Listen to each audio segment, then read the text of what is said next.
coordinator. I'll be helping to co-host these meetings moving forward. With that, I would like to welcome Mr. Porter. He's got an update for us with regarding the dyslexia handbook. Hi, everybody. I just wanted to just mention to folks that, yeah, we are aware that the state board approved a rule change into the dyslexia handbook, and that districts have lots of questions already about implementation. It does go into effect immediately for the board, which means 20 days out. We don't have that exact date yet. It just depends on how things work. But just know that we are working on it. We will provide some direction and guidance to LEAs in the next couple of weeks. I just wanted to address sort of the elephant in the room. The other elephant that's in the room always, seems like, has been for the last several years is Department of Education Office of Special Education Programs. I know that everybody has likely seen the letter that we received from them. And just a heads up that there are probably going to be a couple of things that we're going to have to ask districts to do in pretty short order related to that. If you haven't, and this is going to go wide once we have confirmation from OSEP that this is what they actually need us to do. But it is pretty clear that they're going to want us to have folks post the Senate Bill 139 stuff from last year to their website. So if you don't have that posted to your website, you might want to consider starting that process, because you'll likely hear from us in the next 10 days or so that you need to do it in pretty short order. So that, and there might be one or two other things that we ask, but that's the one that I know when I was in a district, it wasn't as easy as just Justin saying he wanted it posted. There's always a process for it. So if you don't have that information posted, there was not a requirement previously to post it. There was a requirement to distribute it. But if you don't have it posted, you might consider starting that process. So yeah, I will make sure and send out through the ESCs the previous TAA, which has all the information in it as far as what to post. So I'll make sure and do that this afternoon. But that's all I had. Just a couple of quick announcements, heads up about that. We know about the dyslexia handbook. We're working on it, and know that the response from OSEP is likely going to require some action on the part of LEAs. So take it away, Leo. Thank you very much, Justin. So next we have some updates regarding complaints processes. Keith Swink is going to address that for us. Keith? Yeah, let me just see if I can get to my. Looks good. Okay. You can see the complaint form? Yes. Okay, great. So we have been talking about doing an online complaint form for a while now, and I just want to let you know that it is posted on our website. This is what it looks like. This is what the English version looks like. It has basically the same fields that the hard copy model form has. And kind of some of the cool things about this is that when the complainant submits this to us, it will automatically submit the complaint to the special education director and the superintendent of the public agency against which the complaint is filed, unless the complaint's being filed against TEA, in which case it'll only come to TEA. The form is available in 5 different languages, and depending on where the complainant leaks from, we'll make a determination of which form he or she sees. So it's available in English, Spanish, Chinese, Arabic, and Vietnamese. And so if you get a copy of the complaint form, for example, in Vietnamese, what you will get is the English form in terms of the formatting, but what the complainant has written will be in Vietnamese. And so, or Chinese or Arabic or Spanish or English. We will provide a copy of the translated complaint to you. Just, if you get something that's in, another language besides English, we will get a copy of that complaint translated to you as soon as we can. So it's not going to look any different on the district's end because you all have been receiving complaints by email since March of 2020 at least. And so this is basically the same thing, except that a parent or anybody can go online and complete the form and submit it online without having to, excuse me, print off or provide a hard copy of the complaint to you. That's it. Okay, thank you very much, Keith.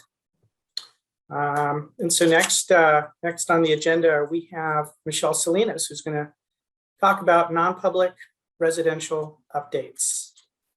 So I wanted to share some updates pertinent to non-public day and residential programming. The first kind of update is that our non-public high-cost fund teal application, where day and residential applications are typically submitted, has moved to Apex. Apex is also in teal. So it's essentially you're going to the same place and picking a different teal application.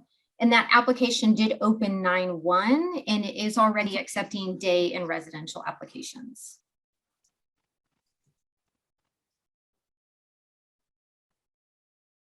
Okay, next I just wanted to kind of direct you to where you can find Apex resources.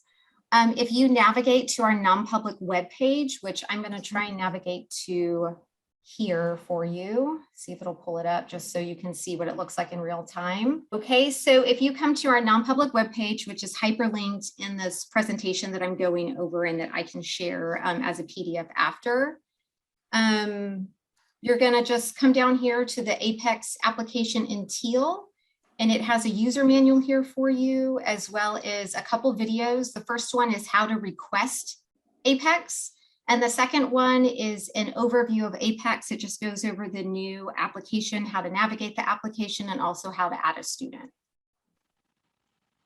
A lot of stuff that I'm going over today is located on our non-public webpage, which is hyperlinked for you here. So I just showed you the user manual as well as those videos. Now I wanted to move into some of our 21-22 updated resources. Again, you'll find these on our non-public page. Our 21-22 program guidance looks like this. You'll find that on our webpage. And I wanted to draw your attention to some highlights, reminders, and changes. So on our program guidance, if you go to page 4, whenever you see a green arrow like this, this is just letting you know that there's a highlight, a change, or a reminder. And this is going over what I just went over already, which is our new teal application. On page 5 and 6, we have some important reminders. So for our 2021 monitoring cycle, we had some findings that we were seeing as a trend and a pattern. So I just wanted to draw LEA's attention to these 2 flagged areas. One being that non-public day and residential facilities have to employ appropriately certified staff, both in grade level and content area. And secondly, that the facilities have knowledge of and adhere to requirements outlined as far as prohibited adversive techniques. And this generally is going to apply to the use of prone and supine restraints in off-campus settings. On page 7, I wanted to draw your attention to a new requirement. So for the 21-22 school year, any restraint reporting for students served in off-campus placements are going to be reported with the LEA's regular TSDS reporting period for restraint. So the summer of 22, any restraints that happen in a day or residential placement are going to be reported with your LEA's regular TSDS period for restraint data. On page 9, I wanted to draw your attention to an updated resource. When we do monitoring of our non-public day and residential facilities, or if we're doing an initial approval of a day or residential facilities, We've updated our approval statuses just to make them a little more user-friendly and to better reflect some of the outcomes we've had with our monitoring or approval process. And essentially, this is hyperlinked for you in the guidance, and it's going to bring you to a document. It's actually longer than this, but I just wanted to draw your attention to our approval statuses. We have 6 approval statuses, and if there's no non-compliance identified, there would just be a simple approval, and that's on a 1 to 3 year timeline at TEA discretion. And then we have 2 different kind of buckets of non-compliance. One bucket impacting non-compliance that does not impact student health, safety, or welfare, and you have your 3 approval statuses here. If the non-compliance does impact student health, safety, or welfare, you're dealing with approval status 5 or 6. 5 is an approval hold, and that's not a static status. That's meant to be a limited period of time where either the agency is conducting an investigation, we're gathering additional information, and then ultimately, if, my goodness, I'm so sorry, my mouse is very sensitive. From the approval hold, we would either move to approval or non-approval. As far as page 10, we also have some updated resources. These are specifically for facilities that are already on the approved list, but they might not be approved for a certain age range or disability area that the LEA is wanting to place a student for. And so these are now more easily accessible for LEAs. There's an LEA form and a facility form.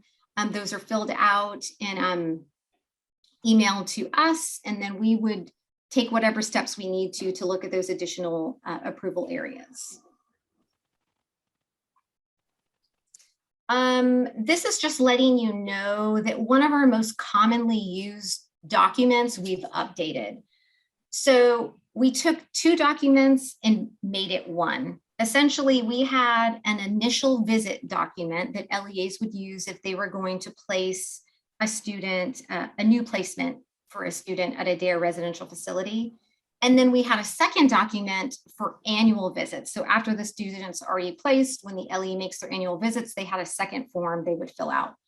We have made that into 1 form that now serves both purposes. So we got some feedback from the field that was a little confusing. So we combined them, and now there's just 1 form, so it's not as confusing.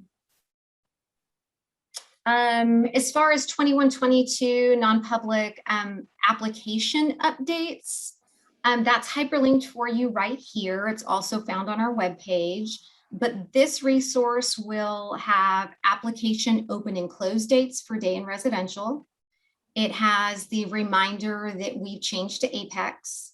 And then something I just wanted to bring your attention to, because we get a lot of questions about it, is notification requirements for funding. So if an LEA is going to place in a day or residential placement, there are notification requirements.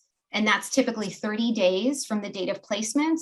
And this document that's also hyperlinked here for you and lives on our webpage brings some additional detail to if it's an initial placement, what the 30 calendar days looks like. If it's a continuing placement, what the 30 calendar days looks like. And if it's a summer placement, what the 30 calendar days looks like. And this is our 21-22 high cost fund application updates, hyperlinked for you here. It also lives on our high cost fund webpage. This is going to be a good resource for application open and close dates. It's also will bring your attention to APPE for the 21-22 school year, which is $10,830, which means the high cost fund threshold eligibility for students is $32,490. I also wanted to draw your attention to a new change we made for high cost funds. And it impacts the personnel prorating calculator for in-district placements. So over the last couple of years, we've consistently gotten feedback from LEAs that it's really hard to meet this threshold for in-district placements. And one of the things that's kind of limiting the ability to reach this number is this number of service minutes per week that students were receiving was capped at 1,800 minutes, even if the student was receiving more than 1,800 minutes for a particular service. So what we've done is we've removed that cap, which is going to allow LEAs to input actual minutes reflected in the student's IEP. I added this little asterisk here because there is still going to be some limits on number of minutes per week that certain service providers are allowed to enter for high cost fund reimbursement. As we move closer to the March 1st high cost fund open date, we'll be providing additional guidance on kind of what those caps are for LEAs. The other thing I wanted to just draw your attention to with the high cost fund application, and it's just a reminder, and it goes back to those state reporting requirements. If you have an LEA that places in a student in a DARE residential setting, and they don't meet that state reporting timeline, funding will be impacted, and it will be impacted from the date of submission to TEA. So if you placed a student September 1, but you didn't notify us until December 1, funding's gonna start December 1 forward. So it's just really important that you keep in mind and remember those state reporting requirements dates so that the district can be eligible for full state and federal funding.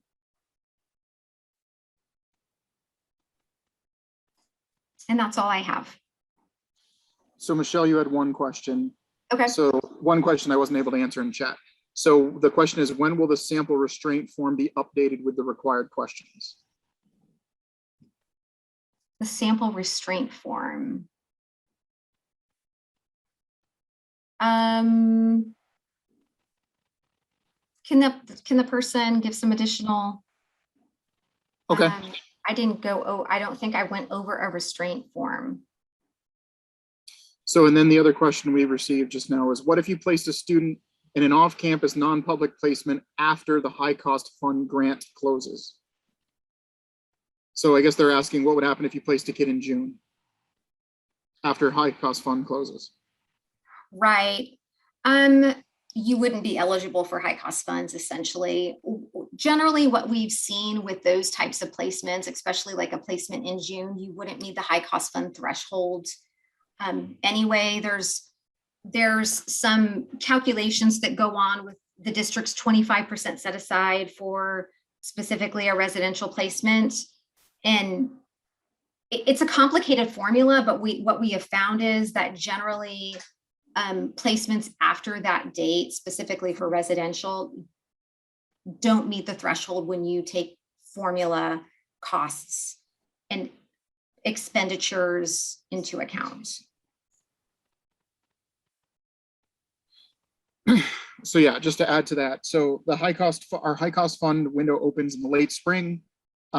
If you've met the threshold, that's when you'd be eligible to apply. So if by chance you had some type of a placement that was a low cost placement that you didn't hit that threshold, then that's the circumstance for high cost funds. So another question was for continuing placements, did the student information automatically transfer to Apex? Yes, student demographic information did transfer over from the old application to the new. You would have to upload all new documentation for the student, but just the student demographic information, yes. Okay.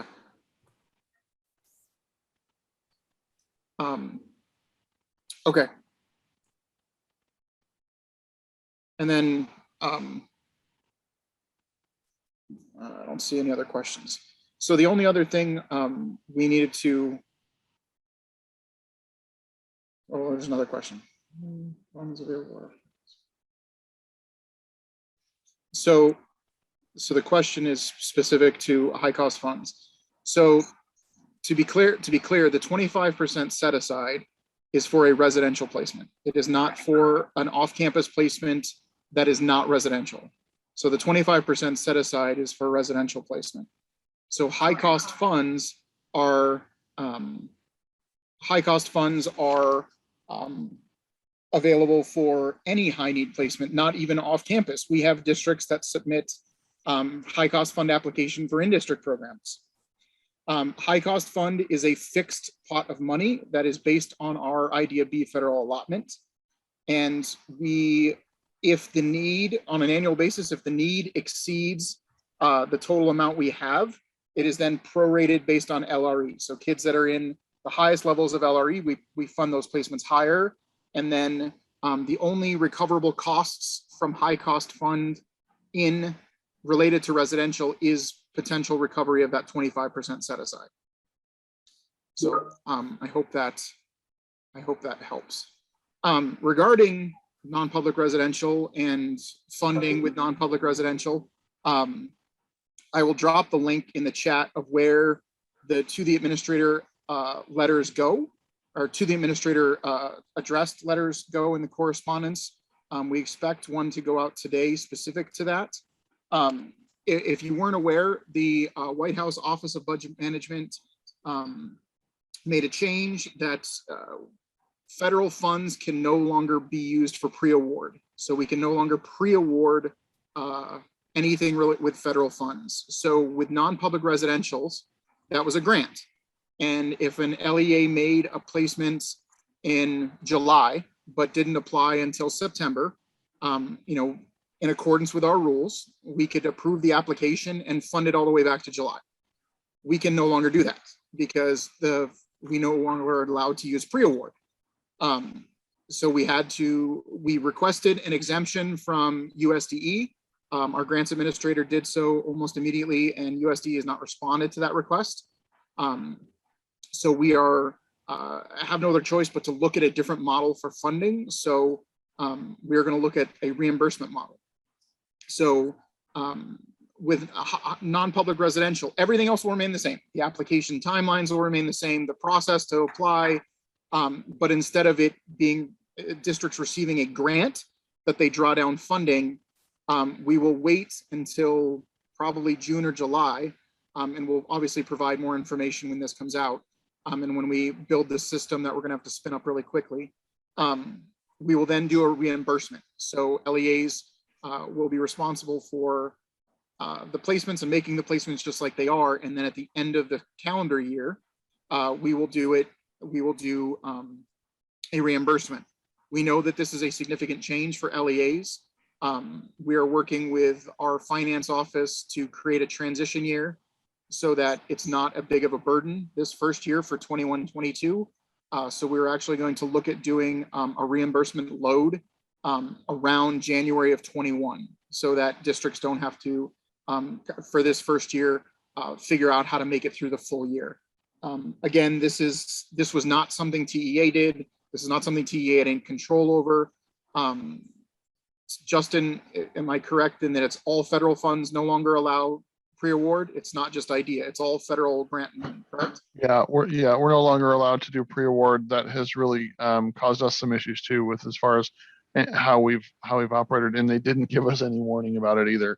It was a change in regulations that wasn't discussed ahead of time. But yeah, so none of our federal grants were able to do any pre-award with. That's had some impact on all of our grantees. So. So again, so I'll drop the link right here. We know that we have SPED directors. So we shared all this information with the ESCs this week. So your ESCs are aware of this change. We wanted to make sure that we talked about it on this call because everyone on this call is specific to special ed. And then where I just dropped that link is to the administrator addressed. We also have a memo going out to superintendents and finance departments to alert them of this so that both sides of the house are aware, because obviously all of us are more program and service side. We're not the finance and funding side. I know some of you have to wear both hats, and I respect you greatly for those that have to do that. But we just wanted to make sure that everyone had that information. So again, the timelines for application do not change. The process by which we'll approve, all of that remains intact and unchanged. The only thing that is changing is we will be having to move to a reimbursement model. So again, as we get closer to that, we'll provide more information and talk folks through it. As I said, we're creating a transition year where we'll do some type of a load in January to help districts through that transition. And then starting with the 22-23 school year, we will just do the one load at the end of the school year. Sometime we're probably opening the application in June or not, sorry, I shouldn't say application. We'll open the process in June and then close it through July. Again, we'll share more information, but I just wanted you all to be aware of that. So it's not shocking or a surprise. You know, I responded directly to her, but you know, I see Patricia's comment, but we know that non-public residential placements specifically are not common, and you know, especially some of our smaller districts may only do 1 in 10 years, you know, or 1 on occasion. We have a team of folks that can help with that. So if you have questions or you know want to make sure, you know, just outreach Michelle and her team, and we'll support you guys how we can to get through that. So that's all I have. Thanks, Leo. Thanks, everybody. Any closing comments from our presenters today? Okay, thank you all very much. And then there have been some questions that we've received about when the agenda is online as we approach these Thursday meetings, and that our target on that is going to be end of day Wednesday, the day before the Thursday meeting. It could be Thursday morning, but that's going to be the target, end of day Wednesday. So hopefully that'll help eliminate guessing when the agenda will be available. So thank you all very much. Oh, go ahead. I was going to say, when we post the video, we'll post the slides Michelle had too. That was a question, but we'll post a PDF of the slides Michelle showed. But everything that she talked about is on the information. As far as the webinars, you don't have to register. You just have to click the link. Mm-hmm. So, okay, thank you. Perfect. Thank you all. We'll close the meeting. Thanks.